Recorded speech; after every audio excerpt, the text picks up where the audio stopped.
డబ్బులు తెచ్చుకున్న అందరూ ఇంటి మీద వచ్చి ఇంట్లో మీద కొడుతుండ్రు, తిడుతుండ్రు. మాకు ఆపద పెడతారు. మేము ఎక్కడి నుంచి తెచ్చి కట్టాలి డబ్బులు? ఇప్పుడు మాకు అబద్ధం ఇస్తాము. ఆశ అంటే మనిషికి పైసలు ఇచ్చి కట్టుకున్నాము. ఇప్పుడు కట్టుకున్నాక మేము ఎక్కడ పెట్టుకోవాలి? మా పరిస్థితి ఏమో చెప్పేది. 10 డబుల్ బెడ్రూమ్ శాంక్షన్ అయినాయి 2023లో. శాంక్షన్ అయిన వెంటనే ఎలక్షన్ నోటిఫికేషన్ వచ్చింది. అప్పుడు ఏఈ గారికి కృష్ణకు ఎమ్మెల్యే గారు పిఐఎస్ కూడా రికార్డ్ చేయమని చెప్తే ఇప్పటివరకు రికార్డ్ చేయలేదు. ప్రభుత్వం మారిన కారణం వల్ల ఆన్లైన్ ఆగిపోయింది.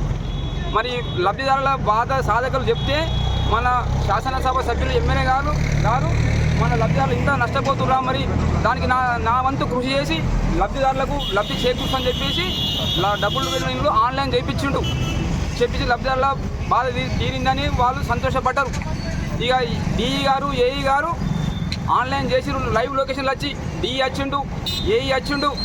డిఈ ఏఈ చేస్తేనే ఎంఆర్ఓ గారు కూడా సైన్ చేసి పంపించిండు.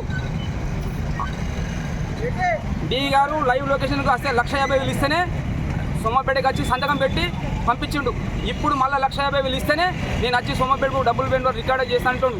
సార్ ఎందుకు ఏమంటే నువ్వు ఎవడివి నా దగ్గరికి వస్తేందుకు అని అంటుండు. మరి నేను లైవ్ లొకేషన్లో పంపించడానికి నేను వచ్చినప్పుడు మరి నువ్వెవరని ఎందుకు సమాధానం చెప్పలేదు? 1,50,000 తీసుకొని అట్టి లైవ్ లొకేషన్కు సంతకం పెట్టిండు. రికార్డ్ చేస్తే లబ్ధిదారుల బాధలు తీరుతాయని చెప్పేసి ఈ 10 మంది రాలేరు.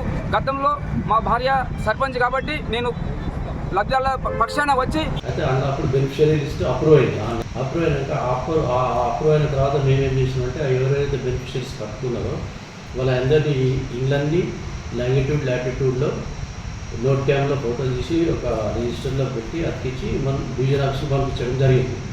దాని తర్వాత ఈ లోపల అది రికార్డ్ చేయాలంటే ఇలా ఇద్దరు మారిపోయాడు. అయితే పాత కృష్ణ ఉండే కృష్ణ రికార్డ్ చేయాలి. ఫస్ట్ ఆయన ఉన్నప్పుడు ఆయన ఏదైతే విషయంలో ఆయన రికార్డ్ చేయాలి. ఆయన తర్వాత మీద చేయాలి. ఇది చేయడానికి ఇప్పుడు ఈ లోపల ఏమైందంటే ఈ ఇద్దరు ఇప్పుడున్న ఏఈ ఏమైంది, ఈ ఏఈ మనకు అంటే అందరికీ మనకి ఇప్పుడు ఇందిరమ్మ ఇంట్లో వెరిఫికేషన్లో గత 15 రోజుల నుంచి ఇందిరమ్మ వెరిఫికేషన్ అనేది ఉంటుంది మన ఏఈలలో. ఇప్పుడు కూడా స్టిల్ మా ఏఈ అందరే ఉన్నాడు. దాంట్లో అది కాగానే చేస్తామని చెప్పినాం ఏదైనా.